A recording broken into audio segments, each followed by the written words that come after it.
le président de la République essaye aussi, et ça je pense que ça n'a échappé à personne hier, d'attiser la peur pour venir nous dire « Ah bah maintenant, il va falloir faire des sacrifices, il va falloir en payer les conséquences ». Il dit « Mais par contre, les augmentations de dépenses militaires, ça sera sans hausse d'impôts ». Et dans le discours il n'a pas précisé derrière d'où viendrait l'argent. Il a très très bien précisé. Quand vous dites sans hausse d'impôts, dans le discours macroniste, pour l'avoir vécu dans les discussions budgétaires à l'Assemblée nationale, ça veut dire sans mise à contribution des plus riches, ça veut dire sans taxation des grandes entreprises et des grandes multinationales. Une augmentation de la dette, vu que la dette ne sera plus comptabilisée dans le. Ça peut être un emprunt aussi. Ouais, ça peut être un emprunt auprès des Français.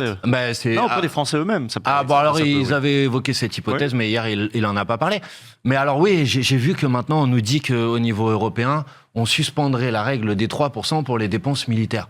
Ah bah peut-être qu'on aurait pu le faire avant pour les dépenses liées à la transition écologique, au développement de nos services publics.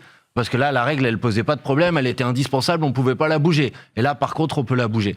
Donc moi, je dis attention à comment le risque de guerre, la peur que tout le monde va essayer de diffuser sur le pays, comment ensuite c'est utilisé au service d'un agenda politique national.